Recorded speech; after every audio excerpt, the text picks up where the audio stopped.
ND on pharmaceutical technology on hold until a legal action instituted against them by 6 aggrieved Nigerians is fully determined.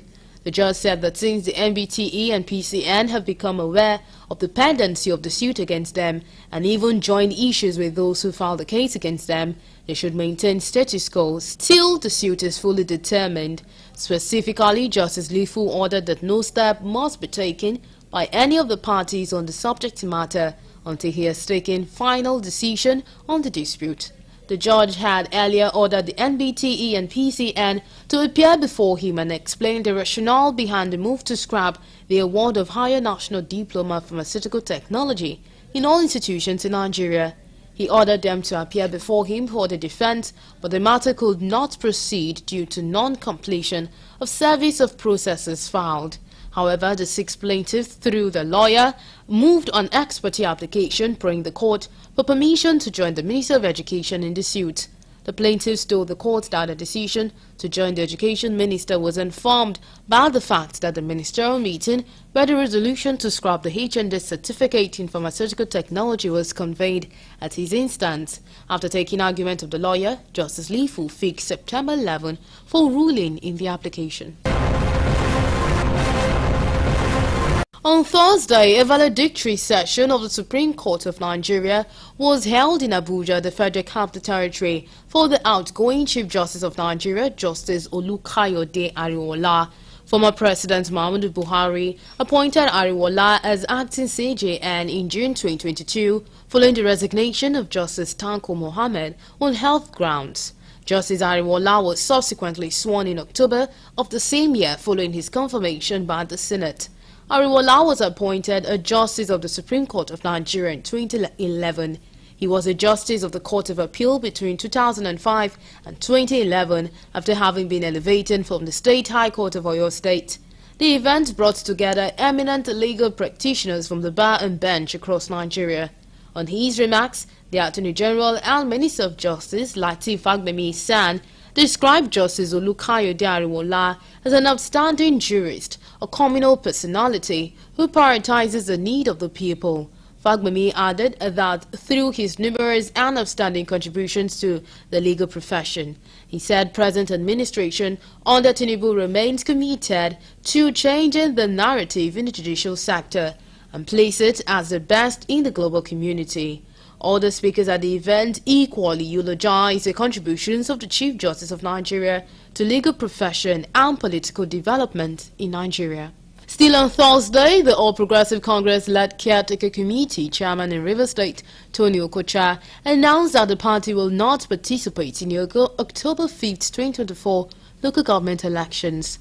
Disclosing the developments during an enlarged APC stakeholders meeting in Port Harcourt, the state capital, Okocha said the processes of conducting the elections did not follow the law. The meeting was attended by leading members of the party in the state, including its former chairman, Ojukaye Omachere, and Senator Wilson Ake, amongst others. He said the party had gone to court to stop all the processes of conducting a local government election, while insisting that the party in the state would no longer allow itself to be dragged into the opposition. Okocha accused the Emeka Beke-led faction of the party of working in synergy with the state government to oust the committee. Some party stakeholders also urged other factional members to close ranks and join the approved ESCO NWC to move the party forward. The Caretaker Committee chairman also disclosed that recently his position was renewed by the National Working Committee, adding that his tenure will expire on December 5, 2024.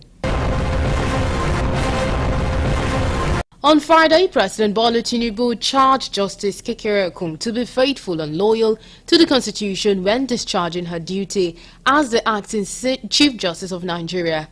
The president also encouraged her to defend the judiciary independence and promote courts of justice, strengthen mechanism for integrity, discipline and transparency in the judicial sector, as well as pursue other reforms or initiatives to sustain public confidence in the judiciary.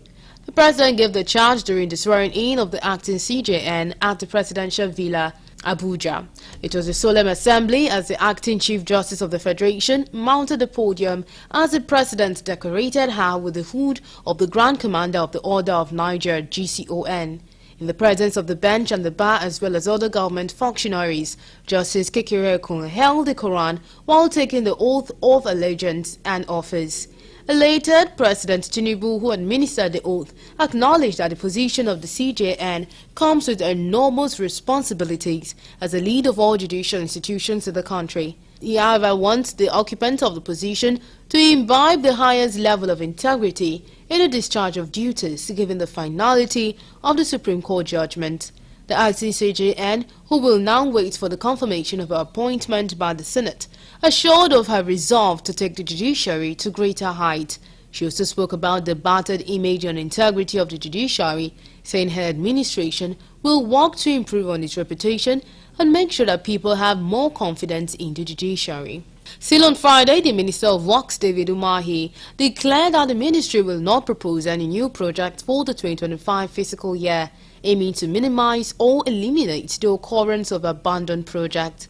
This is just as he decried 16 trillion naira funding gap on an ongoing over 4,000 projects he claimed the current administration inherited. The minister made this pronouncement during a media briefing in Abuja, marking his first year in office.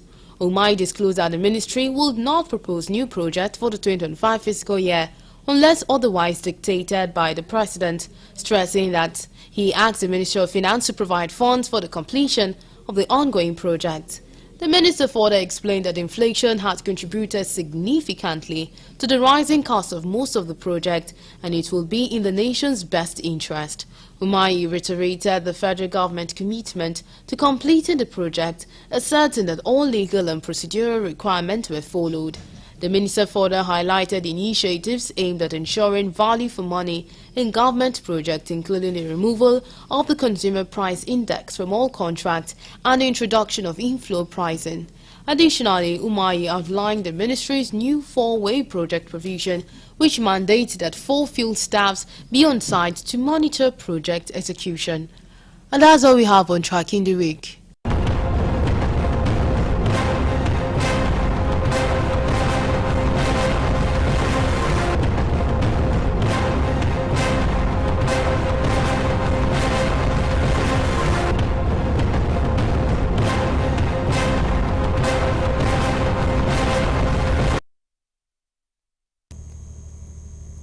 Now we move to the international desk for more news.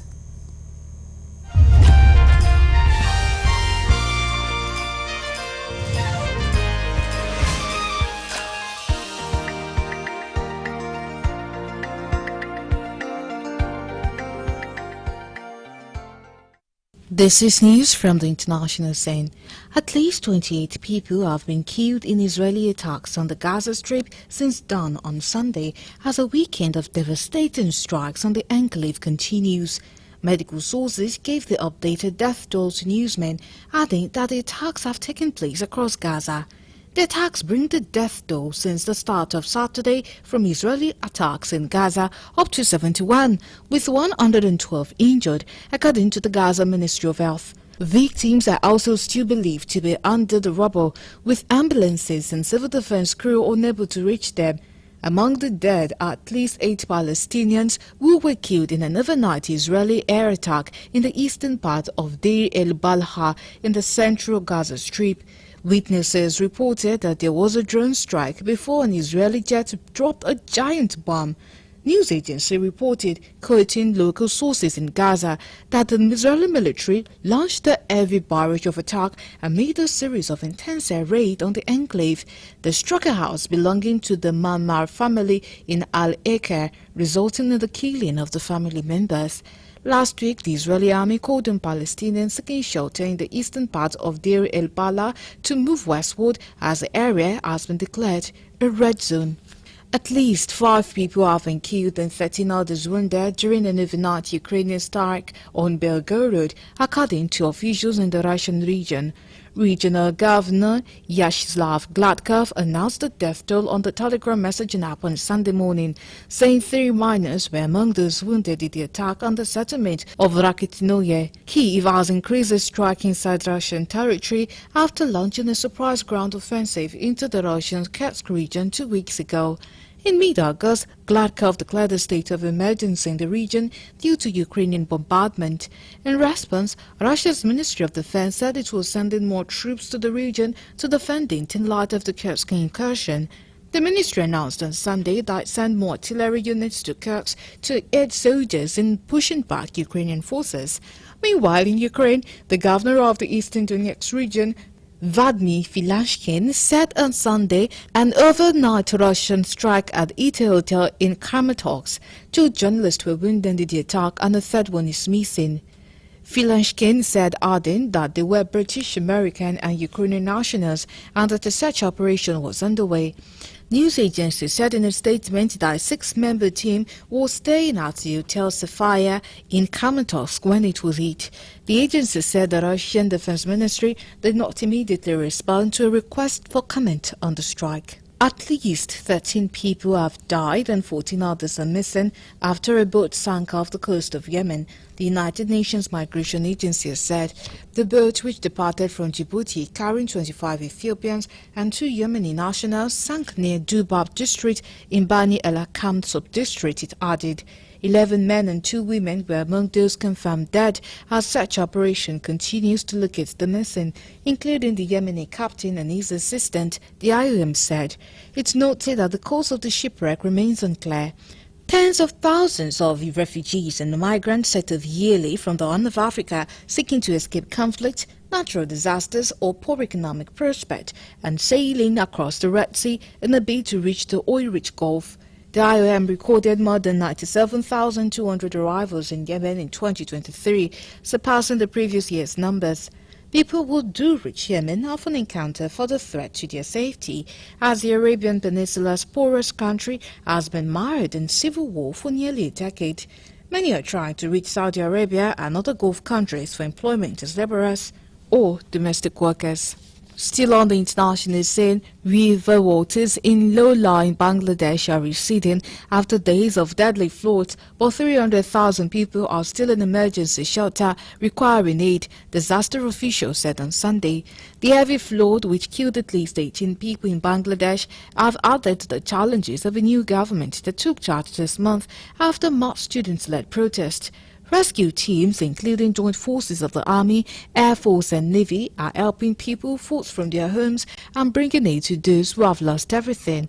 Disaster Management Minister Farooq A. Hazem said, people in Bangladesh have been crowdfunding relief efforts. The flood adds to the woes of a nation still reeling from weeks of political turmoil that culminated in the toppling of Sheikh Hasina, who had fled to India by helicopter. She was replaced by Nobel Peace Prize laureate Muhammad Yunus, who is ending an interim government that faces the monumental task of charting democratic reforms ahead of expected new elections. Highways and rail lines were damaged between the capital Dhaka and the main port city of Chittagong, making access to badly flooded district difficult and disrupting business activities. Monsoon rains cause widespread destruction yearly, but climate change is shifting weather patterns and increasing the number of extreme weather events. The South Asia nation of 170 million people is among the countries most vulnerable to disasters and climate change, according to the Global Climate Risk Index. Hard-hit areas include the southeastern region around Chittagong and Cox's Bazar, home to about 1 million Rohingya refugees from neighboring Myanmar. At least 24 people have been killed in 2 separate bus accidents in northeast and southwest Pakistan, according to local authorities. 12 people died on the Makran Coastal Highway in the southwest province of Balochistan, the Ministry of Interior said on Sunday, while a rescue official said 22 people were killed when a bus plunged into a deep ravine near Pakistan-administered Kashmir. The first accident occurred overnight when a bus carrying Shia pilgrims returning from Iran for a religious commemoration veered off the road. 13 people were also injured and were reported to be in critical condition, the provincial government said. 4 people remained trapped inside the coach and a crane was ordered to evacuate them, local police authorities said, according to Pakistani news outlet Dawn. The second accident took place in the Kauta district in Pakistan's eastern Punjab province. Rescue coordinator Rawal Pindin Mohammed Usman told newsmen that the bus was carrying 25 passengers, including 6 women and a child. Among these passengers, 22 are died and one was critically injured. All of the bodies from the crash have been recovered from the ravine. Lastly, on the international scene, French police have arrested a man suspected of trying to set a synagogue on fire in the city of La Grande-Motte, southern France. Interior Minister Gérard Darmanin announced on social media platform X that the suspect had been arrested on Saturday night. The Anti-Terrorism Prosecutor's Office, which was in charge of the investigation, said early on Sunday that the suspect had been arrested in Nîmes, southern France. French media reports, citing sources close to the investigation, said the suspect was a 33-year-old Algerian, although local police declined to confirm or give details. Police reported on Saturday that the suspect had set fire to 2 cars, one of which contained at least 1 gas bottle in the synagogue's car park. The gas bottle exploded and the police officer who rushed to the scene after the fire started was injured. 2 fires were also started at the entrance of the synagogue, damaging 2 doors, but were quickly put out, investigators said. There was no religious service at the time because it occurred during Shabbat, the Jewish day of rest that runs from sunset on Friday to sunset on Saturday. A rabbi and 4 other people were inside the synagogue during the time of the incident but were unharmed. Earlier in August, Darmanin said the government had counted 887 anti-Semitic acts in the country in 2024, almost tripling in 1 year. Following the attack, the government announced the police protection of synagogues, Jewish schools and shops would be stepped up across France. And that's it from the international scene.